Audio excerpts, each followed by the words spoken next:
자, 3교시 시작하도록 하겠습니다. 2교시 때 했던 내용 다시 한번 복습을 하면 부동산 거래 질서 교란행위 신고센터를 설치 운영하려면 먼저 국토부 장관의 승인을 받아야 됩니다. 그리고 나서 이제 신고인으로부터 신고를 접수받습니다. 받고 나서 조사 및 조치 요구를 해야 됩니다. 시도의사 및 등록관청에 조사 및 조치 요구를 받은 시도의사 및 등록관청은 신속하게 조사 및 조치를 완료하고 완료한 날로부터 10일 이내에 부동산 거래 질서 교란행위 신고센터에 통보를 해야 됩니다. 통보받은 부동산 거래 질서 교란행위 신고센터의 경우 그 결과를 신고인에게 통보를 해줘야 되고요.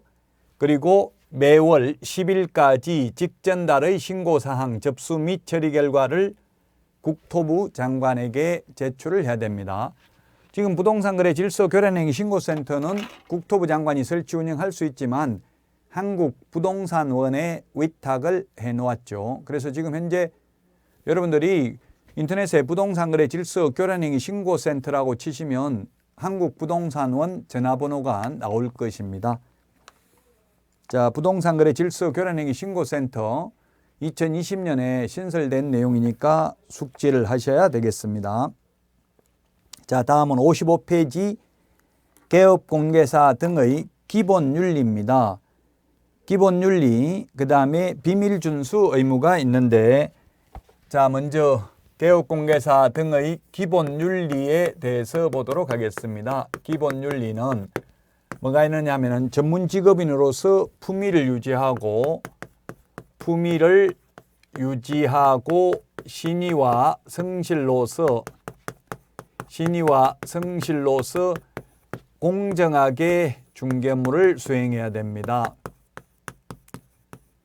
그 다음에 선량한 관리자의 주의 의무, 성관주의 의무가 있는데 성관주의 의무가 있고 비밀준수 의무가 있습니다. 비밀준수. 품위유지, 신의성실, 공정중개 이 세 가지는 개업공인중개사와 소속공인중개사에게 해당되는 의무입니다. 중개보조원에 대해서는 명문 규정이 없습니다. 어떤 것이 품위를 손상했는지 이런 거는 우리 시험에 안 나오니까 알 필요가 없고요. 누구에게 해당되는지가 중요합니다. 그 다음에 선량한 관리자의 주의 의무는 법령의 규정은 없고요. 민법에는 성관주의 의무가 있습니다. 민법에는 수의민은 의민을 위하여 선량한 관리자의 주의로서 사무를 처리하여야 한다는 규정이 있는데 공인중개사법에는 없고요. 판례가 인정하고 있습니다. 선량한 관리자의 주의 의무가. 이 대표적인 성관주의 의무 판례가 뭐냐 하면은 매도 의뢰인이 진정한 소유자인지 신분증, 등기사항 증명서, 그리고 등기필 정보까지 확인해야 된다. 우리 법조문에 이런 말 없죠? 자, 그 다음에 이건 판례고요. 비밀준수는 개업공개사 등에게 해당되는 의무입니다. 개업공개사 등의 비밀준수 의무가 되겠습니다. 비밀준수가 시험에 가장 많이 나오는 부분입니다.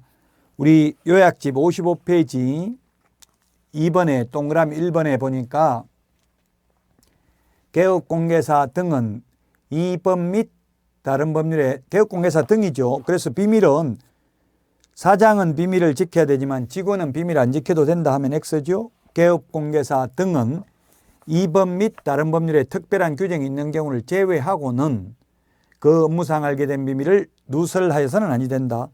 따라서 시험에 어떠한 경우에도 비밀을 누설하여서는 아니 된다 하면 X죠.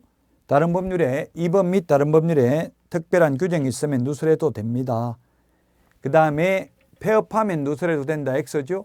그 업무를 떠난 후에도 준수해야 된다. 영원히 눈에 흙 들어갈 때까지 영원히 비밀을 준수하여야 합니다. 동그라미 2번. 이런 비밀 준수 의무를 위반했을 때 1년 이하의 징역이나 1,000만 원 이하의 벌금에 처합니다. 그러나 동그라미 3번. 피해자의 명시된 의사에 반하여 벌하지 않는 이른바 반의사 불벌죄인데 반의사 불벌죄는 공인중개사법에서 오직 비밀준수 의무 위반 이거 하나밖에 없습니다. 비밀준서물을 위반해도 동그라미 이연에 보면 행정처분에 관한 명문 규정은 없습니다. 다만 비밀을 누설해서 300만 원 이상 벌금이 선고되거나 징역형을 선고받으면 결격 사유에 해당되므로 등록을 취소하여야 할 것입니다. 자, 다음은 계약서 작성에 대해서 보도록 하겠습니다. 자, 계약서 작성 의무인데 1번에 동그라미 1번 개업공개사는 중개대상물에 관하여 중개가 완성된 때에는 계약서를 작성하여 거래 당사자에게 교부하여야 한다. 당사자니까 쌍방에게 교부해야 되죠. 동그라미 2번 계약서 작성이 계약 성립 요건은 아니다. 예, 계약 성립 요건은 민법에서 청약과 승낙의 의사표시가 합치되면 계약은 성립합니다. 민법에서는 계약 자유의 원칙이 있기 때문에 계약서를 반드시 문서로 작성할 필요도 없습니다. 그러나 공인중개사법에서는 계약서를 작성하도록 하고 있기 때문에 안 하면 업무정지입니다. 이번에 동그라미 1번 계약서는 법정서식이 없습니다. 법정서식 없는 것 시험에 출제가 되었었는데요. 법정서식 없는 것입니다. 법정서식 없는 것. 첫 번째 거래계약서 법정서식 없습니다. 그 다음에 금인계약서도 법정서식이 없습니다. 그리고 공동사무소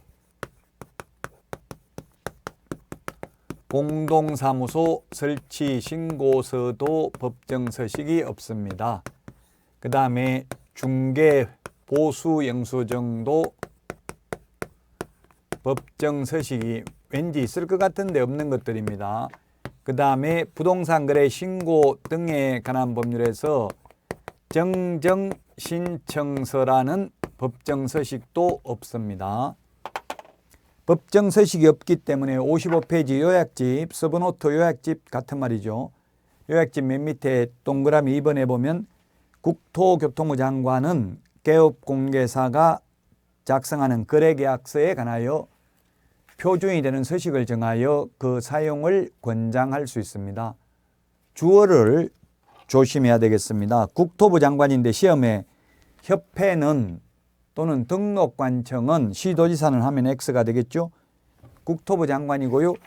권장상이기 때문에 이 권장계약서를 사용하지 않아도 처벌 규정은 없습니다.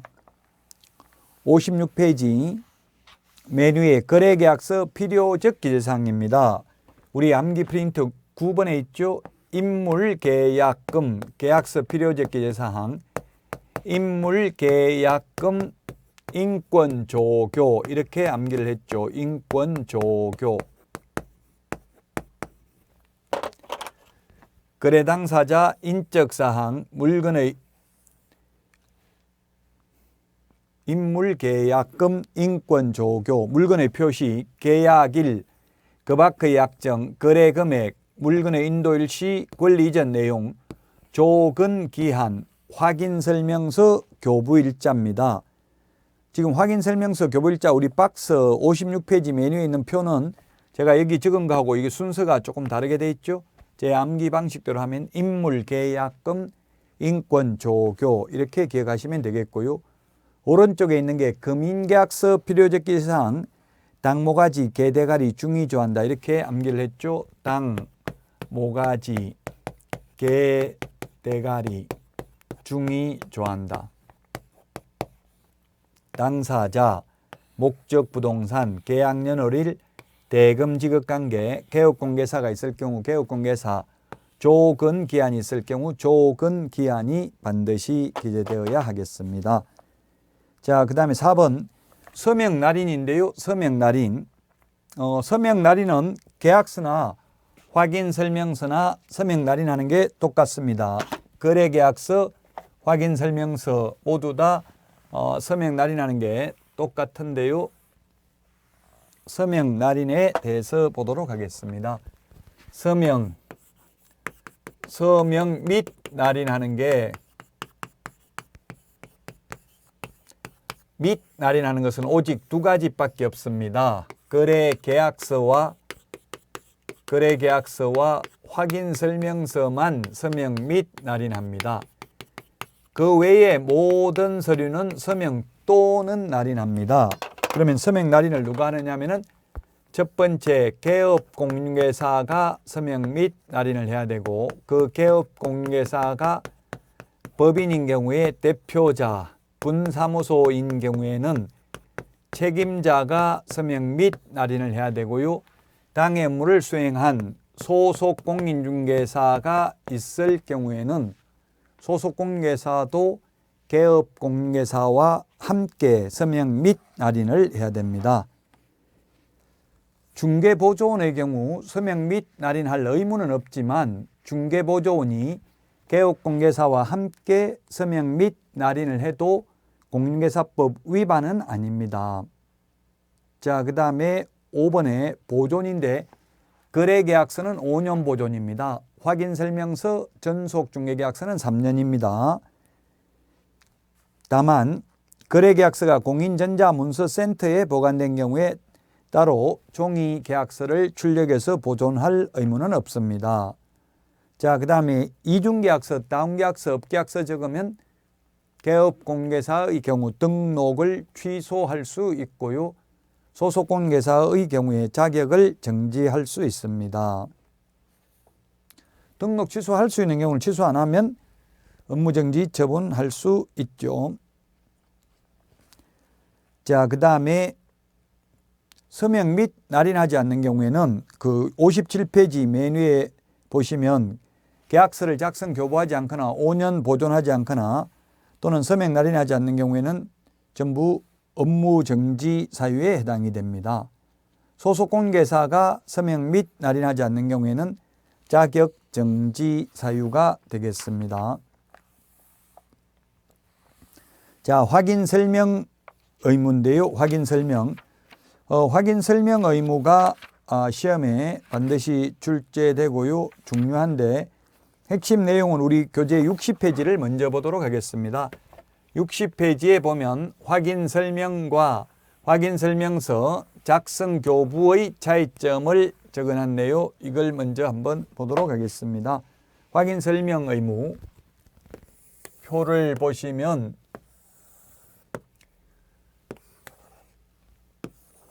확인설명 의무가 있고요. 확인설명 의무가 있고, 그 다음에 확인설명서 작성, 교부, 보존 의무가 있습니다. 자, 확인설명 시기, 언제 설명을 해야 되냐, 확인설명 대상, 누구에게 설명을 해야 되느냐.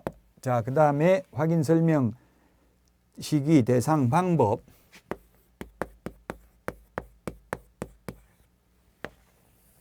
그 다음에 위반 시 제재. 자, 확인 설명은 언제 하느냐면 의뢰받은 경우 중개 완성 전에 미리 설명을 해야 됩니다. 확인 설명서 작성 교부는 거래계약서 작성 시에 확인설명서도 작성을 하면 됩니다. 확인설명 대상은 취득 의뢰인 일방에게만 하면 됩니다. 취득 의뢰인 일방에게만 설명하면 됩니다. 확인설명서 작성 교부는 거래 당사자입니다. 거래 당사자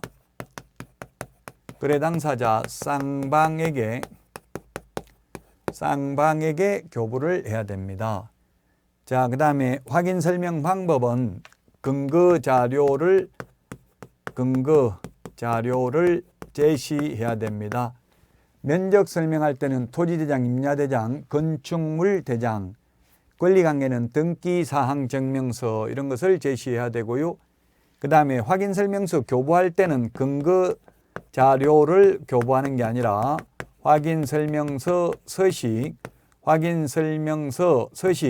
서식부터 4의 서식까지 해당 서식을 교부해야 됩니다. 자, 확인 설명을 위반한 경우에는 개업 공인중개사는 500만 원 이하의 과태료고요. 만약에 소속 공인중개사가 확인 설명 잘못한 경우에는 자격정지입니다. 소속 공인중개사는 확인 설명할 의무는 없습니다. 의무가 없는데 만약에 안 해도 되는데 하면서 잘못한 경우에는 자격정지 사유가 되겠습니다. 자, 그 다음에 우리 교재 자격정지 사유 해놓고 3월이라고 적어놨는데 6월 이하의 자격정지인데 국토교통부령의 구체적 기준, 개별 기준은 3개월이라는 뜻입니다.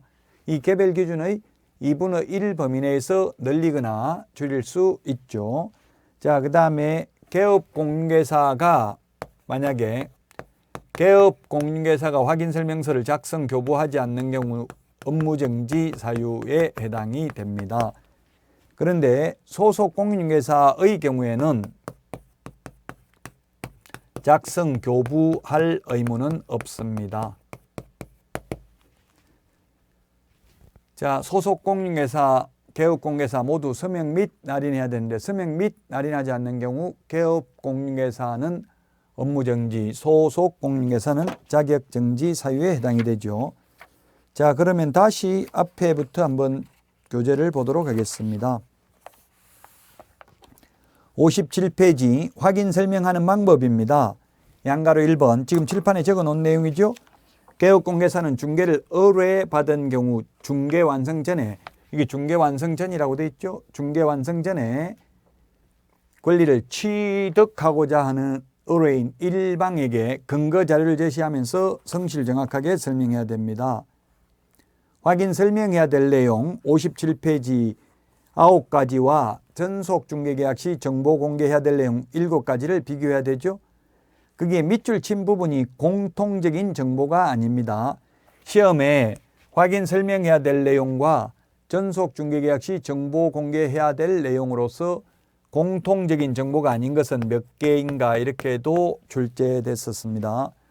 기권, 가공 상태, 환지세 이렇게 저는 암기하도록 하겠습니다. 기본적 사항, 권리관계, 거래 예정 가격, 예정 금액, 예정 가액 같은 말입니다. 거래 예정 가격, 중개보수 산출 내역, 토지 이용 계획, 공법상 이용 제한 거래 규제, 그 다음에 시설물의 상태, 벽면 및 도배 상태, 자, 그 다음에 일조, 소음 등 환경조건, 입지조건, 취득 관련 조세의 종류 및 세율. 취득 관련 조세만 설명하면 되고 양도 관련 조세는 설명할 필요가 없습니다. 57페이지 맨 밑에 밑줄 친 부분이 공통적 정보가 아닙니다. 자, 다음은 58페이지 상태에 관한 자료 요구입니다. 양가로 3번. 동그라미 1번 개업공인중개사는 확인 설명을 위하여 필요한 경우에는 중개사물의 상태에 관한 자료 요구를 매도, 임대, 의뢰인에게 요구할 수 있습니다. 동그라미 2번 개업공인중개사는 매도, 임대, 의뢰인 등이 중개사물의 상태에 관한 자료 요구에 불응한 경우에는 그 사실을 매수, 임차, 의뢰인 등에게 설명하고입니다. 하고 밑줄 치십시오. 설명하거나 이렇게 X로 출제됐습니다. 설명도 하고 확인설명서 서식에 기재도 해야 됩니다. 불응하면. 근데 현실적으로 불응하게 만들면 안 되겠죠.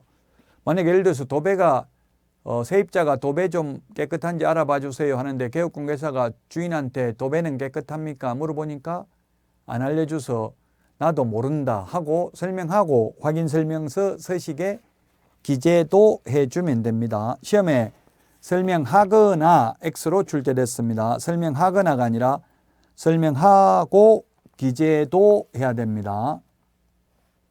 자, 그 다음에 확인설명서는 3년 보존입니다. 거래계약서 5년 보존, 확인설명서 3년 보존. 서명 날인은 똑같습니다. 거래계약서와 똑같이 서명 날인하는 거 여기 적어놨죠? 지워졌네요. 서명 날인은 똑같습니다. 계약서나 확인설명서나 개업공개사와 소속공개사가 있는 경우, 당해물을 수행한 경우 함께 서명 및 날인하여야 합니다. 양가로 2번에 동그라미 2번에 보니까 개업공개사는 중개업무 수행을 위하여 필요한 경우에는 중개 의뢰인에게 주민등록증 등 신분을 확인할 수 있는 정표를 제시할 것을 요구할 수 있다. 그냥 신분증 보자고 해도 됩니다. 개인정보 동의하냐 이런 거 물을 필요 없습니다. 위반 시 제재 적어놨죠. 확인 설명하지 않는 경우는 500만 원 이하의 과태료, 나머지는 전부 6월 이하의 업무정지 사유에 해당이 됩니다. 59페이지에 그 비교되어 있는 것 60페이지 맨 밑에까지 비교되어 있는 것을 잘 보셔야 되겠습니다. 항상 비교하는 것을 정리해야 되는데 위반 시 제재가 계약서하고 다른 점은 계약서는 이중계약서 적으면 등록을 취소할 수 있습니다. 취소 안 하면 업무정지할 수 있습니다. 그리고 확인 설명하지 않는 경우는 500만 원 이하의 과태료입니다. 그거 빼고 나머지는 똑같죠. 확인 설명서나 거래계약서나 모두 교부, 보존하지 않거나 서명 날인하지 않는 경우에는 업무정지고요. 소속공개사는 자격정지 사유에 해당되는 것이 똑같습니다. 자, 이번 시간 여기까지 하고 쉬었다가 61페이지 지도 감독상 의무부터 하도록 하겠습니다.